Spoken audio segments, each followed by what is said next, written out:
I know how deeply you, the entire nation, and I think I may say the whole world, sympathize with me in the irreparable loss we've all suffered. Before London had awakened, King Charles sat alone beneath the muted lights of his private study and signed a decree no one inside the palace believed he would ever authorize. With one stroke of a pen, Camilla's unrestricted access to the royal residences was revoked. Her security clearance was suspended, her personal entry codes were disabled, and every gate was ordered to refuse her admission unless the king personally approved it. Before we go deeper into what this really means for the royal family, make sure to subscribe so you don't miss a single update. Minutes earlier, Charles had summoned only 3 people: the Lord Chamberlain, his senior private secretary, and the head of royal security. The Lord Chamberlain is the senior official who oversees the royal household, and he had received no warning. No communications aide had prepared a statement. At exactly 5:42 a.m., the king signed an emergency sovereign decree, a direct royal order, stripping Camilla of automatic entry to Buckingham Palace, Windsor Castle, Clarence House, Sandringham, and every other crown-controlled residence. Charles read the final paragraph twice. He removed his glasses, looked toward the security chief, and asked whether the order could be enforced at once. The answer came immediately. Every code could be cancelled, every gate notified, and every key recalled before sunrise. The monarch set down the pen, but his hand remained on the document. For 1 second, he seemed unable to release it. Then, he whispered, "Enough is enough." This was not the rage of a husband trying to humiliate his wife. Charles understood what he was doing. He was separating Camilla from the protected world they had fought decades to share. He was closing doors that had once opened without question, knowing the decision could fracture their marriage and the monarchy's image. Elsewhere, Camilla woke to the trembling voice of a senior aide. The queen consort asked whether Charles had been hurt. The woman did not answer. Instead, she placed a sealed copy of the decree into her hands. Camilla read the first page standing. By the second, she lowered herself into a chair and fell silent. The order reached beyond palace gates. Officials were commanded to retrieve keys, confidential briefing folders, communication devices, and sealed correspondence from her rooms. Then one line changed everything. It referred to a grave breach of sovereign confidence, revealing that this was not merely a broken marriage. Something had threatened the crown itself. Yet the decree could not be understood by examining the signature alone, because behind that cold page stood a marriage, a monarchy, and 2 people who had spent decades believing they would never again be divided.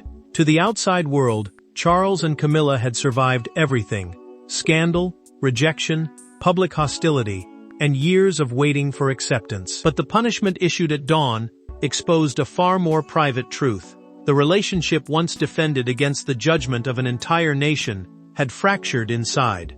The walls meant to protect it. Now the king was guarding the crown from the very person he had once fought to place beside him. Camilla stared at the decree as though the paper itself had turned against her. Their bond had always rested on one promise: whatever the public believed, loyalty between them would remain untouched. That was why access to the royal residences mattered. These were not merely homes. They were spaces where trust became permission, belonging, and a place beside the sovereign. She had built influence inside the royal household, the network of staff and offices that supports the monarch's work. Trusted aides carried her messages. Old friends opened doors. Private access to Charles allowed her to shape decisions before others even knew those decisions existed. Now every advantage had become evidence of how far she could fall. Camilla reached the sentence, suspending her entry privileges, and lifted the telephone. She ordered her aide to call Charles. The woman obeyed, spoke quietly to his private office, then lowered the receiver with trembling hands. The king would not take the call. For the queen consort, shock hardened into humiliation. Her husband had not simply closed buildings to her. He had placed official barriers where protection once stood. Charles remained in his study after the officials departed. An untouched cup of tea cooled beside him when William entered cautiously and saw the strain in his father's face. The prince, who stood next in line to the throne, chose his words carefully. He asked whether the decree was final, The monarch did not look up. He said it became final the moment trust was broken. William felt no triumph. He warned that removing Camilla's access would unleash questions the palace could not contain forever. The public would demand a reason. Courtiers would search for names. Every silence would create another rumor. Charles met his sons and admitted that she had been given several chances to correct what happened. Each time, she denied responsibility, even after evidence reached him. The future king asked whether the breach began with a document, a conversation, or a person.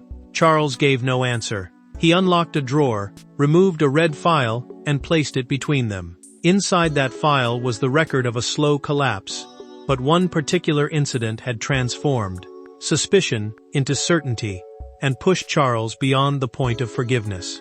The emergency decree had not been born in a single burst of anger. For weeks, Charles had watched private conversations return to him through unfamiliar mouths, sensitive plans become known beyond their intended circle, and confidential warnings surface before decisions were announced. But one incident ended every remaining doubt.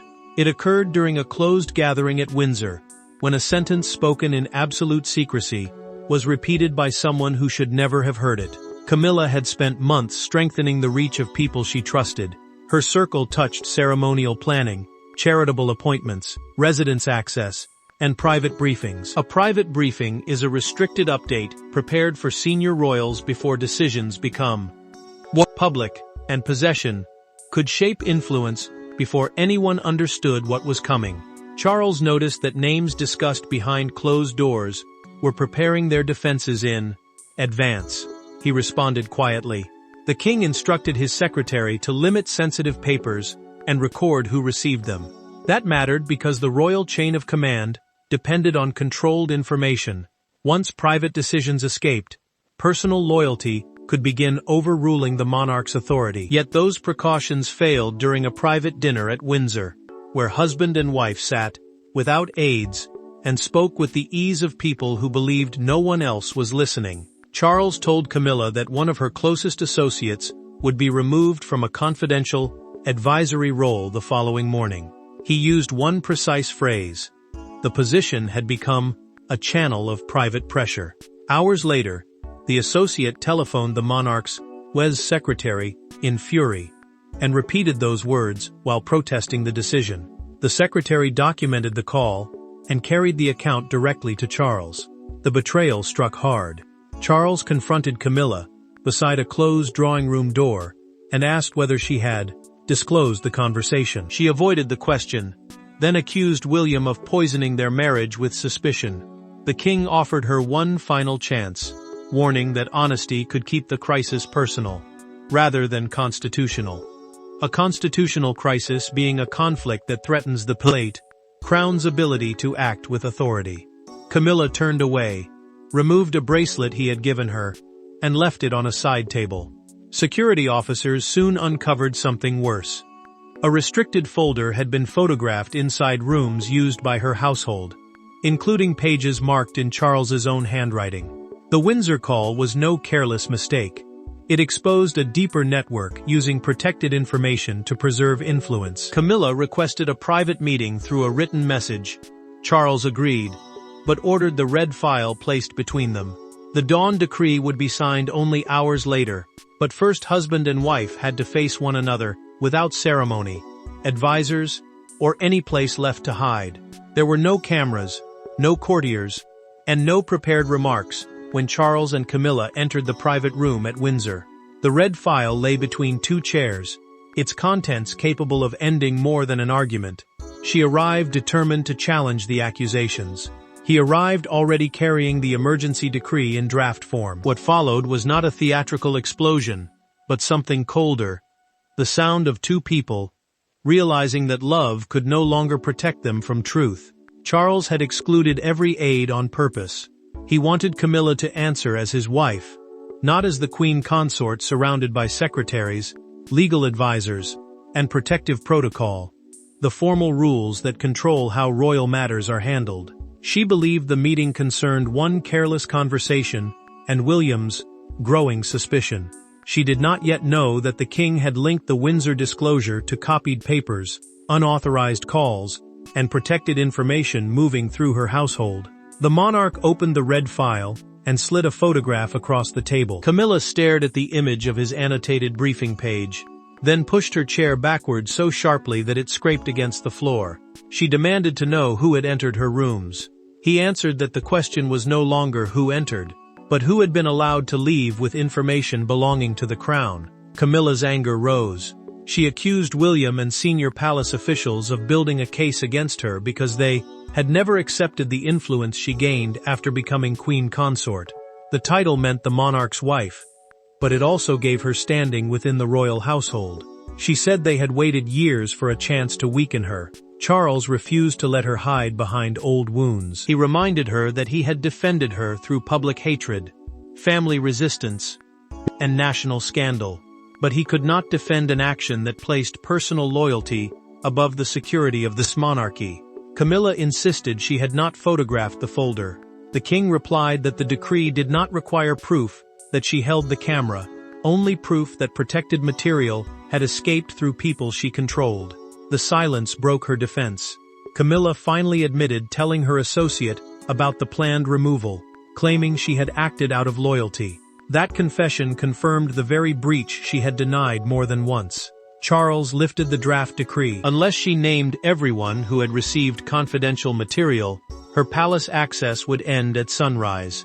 Camilla folded her hands and refused. The king rose, closed the red file, and said, "Silence is also an answer." When the door shut behind him, she understood that the decision had moved beyond their marriage. But even a king cannot impose such an order through emotion alone, and Charles now had to prove that the crown, not wounded pride, held the power behind his decision. By midnight, the conflict had left the private rooms and entered the machinery of monarchy. Lawyers examined residence rights. Security officials reviewed access protocols. Senior courtiers debated how to enforce an order against the king's own wife without creating chaos. At the center of it all sat Charles, no longer speaking as a wounded husband. He was acting as sovereign, and everyone around the table understood that his next decision would redefine where family ended and royal authority began. Charles listened, as legal advisors explained that the residences named in the decree were controlled through the sovereign's household and protected security systems. The sovereign's household is the network of officials responsible for supporting the monarch and safeguarding royal property. That authority allowed him to suspend access whenever confidential information, protected people, or state-related material appeared to be at risk. The Lord Chamberlain leaned forward and delivered the most painful conclusion. Camilla's public title could not automatically guarantee entry into every secure royal area. The senior official, who oversees the operation of the royal household, explained that ceremonial position and physical access were separate matters. She could remain queen consort in public while being denied the private privileges that had once placed her beside the king without question. Charles heard the legal language, but one phrase caught him: the sovereign's spouse. He asked that it be removed and replaced with Camilla's name. The monarch refused to hide the human cost behind cold wording. This was not an unknown official being restricted. This was the woman he had defended for decades. William entered, carrying a handwritten list of staff whose lives would be affected. The prince placed it before his father and urged him not to punish innocent aides for decisions made above them. He knew that public dismissal could destroy reputations before guilt was proven. Charles agreed. Lower-level employees would be reassigned unless evidence showed they had knowingly handled confidential material. The security chief then delivered the detail that silenced the room. An electronic credential connected to Camilla's office had been used after midnight near the king's document room. The credential, a coded pass allowing entry through protected doors, had not been used by her. It had been carried by someone inside her trusted circle. That discovery ended the debate. Charles understood that her household was no longer only a source of emotional betrayal. It had become a security vulnerability. He ordered every key retrieved, every digital permission reset, and specific rooms sealed. Camilla would receive her belongings only through one approved contact. At 5:42 a.m., The king signed. The decree had acquired the full force of royal authority. Now its meaning would be tested in the speak. By a locked gate and a familiar face told she could not pass. Only hours earlier, Camilla could enter the palace without question. Guards recognized her car, gates opened before it stopped, and staff prepared for her arrival as instinctively as they responded to the king. That morning, everything changed. Her vehicle slowed at the entrance to Clarence House, but the barrier remained down. A security officer stepped forward, carrying the decree's enforcement order, and Camilla suddenly faced the new reality Charles had created before sunrise. Camilla, Syades, had believed the order would remain private until careful arrangements were made. Long-established protocol, the formal system governing royal conduct and security, usually protected senior figures from sudden public embarrassment. They expected a quiet delay, a telephone call, perhaps even a compromise. But Charles had written the instruction, without room for mercy. Access was to end immediately, with no ceremonial exception, emotional negotiation, or intervention from her household. The queen consort lowered the window and looked directly at the duty officer. She asked whether he understood who was sitting inside the car. The man's voice shook, but his answer did not. He knew exactly who she was. Entry now required direct authorization from the sovereign, the monarch, who holds final authority over protected royal residences. Camilla's face hardened. She did not raise her voice or order the barrier lifted. Instead, she removed her glasses, stared toward the familiar entrance beyond the gate, and told the driver not to move. Then she called Charles. The king refused the call. His secretary delivered the message in his place. The decree remained active, and every request must now be submitted in writing. For Camilla, those words cut deeper than the locked gate. Her husband had replaced private conversation with official procedure. The man who once fought to bring her inside had created a system designed to keep her out. Her long-serving aide began crying in the front seat. Camilla told the woman to stop apologizing, but her own voice broke when staff inside failed to approach the vehicle. They had been instructed to keep their distance. Loyalty, familiarity, and years of service had all been overruled before breakfast. The car began to turn when security officers emerged carrying sealed boxes. Camilla recognized one containing her private correspondence and demanded an explanation. The officer informed her that every item was being transferred to a secure inventory room, where personal possessions would be checked for protected royal material before release.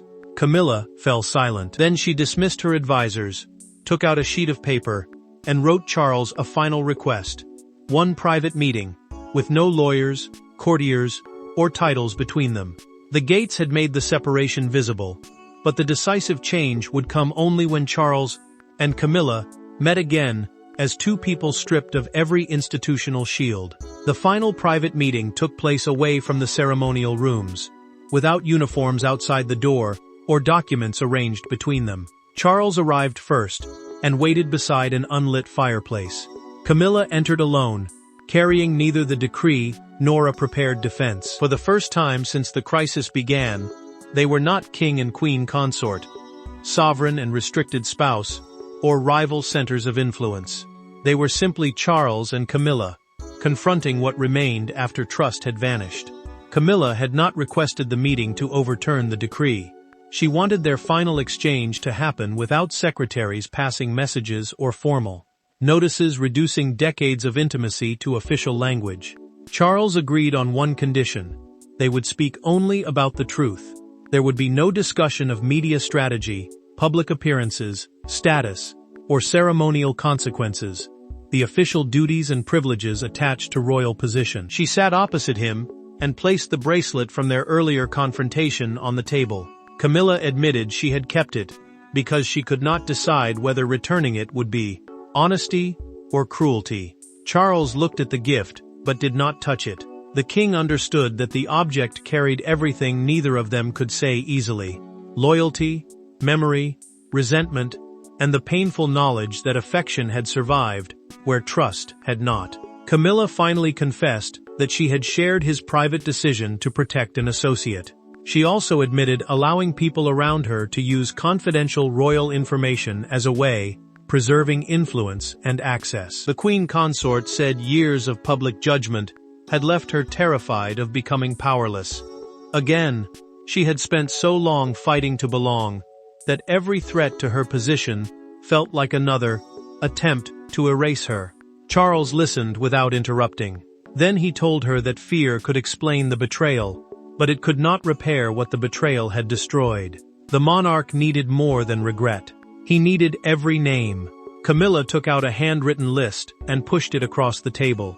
It identified each person who had received, copied, or handled the protected material. Her documented account ended the silence that had triggered the emergency decree and gave Charles enough information to protect innocent staff from a wider constitutional investigation. A formal inquiry into whether royal conduct had threatened the proper authority of the crown. The king told her the cooperation mattered, but it would not restore unrestricted palace access. The consequence had to remain because the breach was real. Camilla pushed the bracelet toward him. Charles closed his fingers around it, then placed it between them again. Neither reconciliation nor revenge would define what happened next. They agreed to issue separate statements accepting the new arrangement. Their private reckoning had ended without victory. Yet beyond the room, a nation was about to decide whether the king's action represented necessary duty or an unforgivable destruction of his own family. By midday, the decree had escaped the guarded language of palace statements and become the only story Britain wanted to discuss. The image was brutally simple. Camilla, A's car, waiting before a closed royal gate, while a security officer stood beside the barrier. Supporters saw a sovereign defending the crown. Critics saw a marriage punished in public. But no one could deny that the monarchy had entered territory it had never faced before. Buckingham Palace confirmed that Camilla automatic residence access had been suspended after a breach of sovereign confidence. That phrase meant protected trust, placed directly in the monarch, had been violated, yet officials refused to identify the confidential material involved. Palace staff received strict orders to avoid personal commentary. Charles's household spoke only of security and constitutional responsibility, while a written statement issued in Camilla's name accepted the restriction without admitting deliberate wrongdoing. The silence made the story louder. By evening, a major London newspaper carried the lowered barrier across its entire front page. Beneath the headline, "Locked Out at Dawn," a smaller line delivered the emotional verdict, "The King chooses crown over consort." Copies disappeared from street stands as quickly as they arrived, and the humiliation once contained behind palace walls became something strangers could hold in their hands. Outside Buckingham Palace, a broadcaster faced a growing crowd and described the decree during a live report as the moment a private royal fracture became an act of sovereign authority. The railings filled with supporters, critics, and stunned onlookers. Some praised Charles for proving that family could not receive immunity. Others argued that publicly excluding his wife had wounded the dignity he claimed to protect. William watched the coverage beside Catherine. The princess remained silent as the same image of Camilla, waiting car, appeared again and again. Finally, the future king switched off the television. He told his wife that necessary decisions could still injure everyone involved. Catherine understood what he meant. The crown had been protected, but the family carrying it had been exposed. Commentators returned repeatedly to the words, "grave breach of sovereign confidence," searching for names and motives. Yet Charles released no further details, keeping the handwritten list Camilla had provided sealed from public view. That silence prevented private guilt from becoming a wider scandal. At Clarence House, staff removed Camilla's personal standard, the flag marking her official presence, from a room she no longer occupied. A veteran footman paused with the folded fabric before carrying it away. As darkness settled, Charles began preparing his final statement. Public judgment had magnified the humiliation, but the final meaning of the decree would be determined by what Charles chose to say, and what both he and Camilla were willing to accept. When the noise subsided, when Charles finally addressed the decision, he did not speak of revenge, rivalry, or marital anger. He spoke of responsibility. Trust granted by the crown, he declared, could not become protection from accountability. Camilla accepted the permanent restrictions and withdrew from all access-based duties connected to confidential royal work. The emergency had ended, but nothing returned to normal. A boundary had been drawn, and both understood that it would remain. Charles confirmed through his final written statement that the emergency decree would remain in force indefinitely. The decree was a direct royal order carrying the authority of the sovereign, and it now defined Camilla's future place within the monarchy. She could attend selected public ceremonies by formal invitation, but she would never again hold unrestricted access to royal residences, secure briefings, or the king's protected working rooms. The consequences reached beyond their marriage. Every individual named in Camilla's handwritten account was removed from duties involving confidential material. Innocent staff members were quietly reassigned, protecting them from public disgrace, while the internal inquiry, the palace's private investigation into the breach, was formally closed, without expanding into a wider constitutional crisis. Charles returned to the same study where the ordeal had begun. He signed the final implementation order without hesitation, closed the folder, and handed it to his secretary. Yet the king made one final request. No language humiliating Camilla was to appear in the official record. Accountability would remain absolute, but cruelty would not become part of the punishment. Camilla received the order alone. She read every page without visible anger, folded the document carefully, and told her remaining aide that they would not challenge it. The queen consort understood that resistance would deepen the damage. Her marriage would continue in a smaller, more private form, but the partnership built on exceptional access and absolute confidence had ended. The monarch paid a brutal personal price to prove that love could not stand above duty. His decision was not a victory. Camilla's fall was not simple villainy either. Fear of exclusion had driven her to protect influence through secrecy, and that choice cost her the belonging she had fought decades to secure. The decree established one final principle. Royal status could bring someone close to power, but it could never erase consequences when that power was mishandled. Enough is enough became the verdict of the entire crisis. And so the decree signed at dawn became more than an order denying entry. It became the moment. Charles chose the burden of the crown over the comfort of denial, bringing the crisis, the confrontation, and the question of accountability to a final and irreversible end. Thanks for watching. Please don't forget to like and subscribe, and we will see you in next one.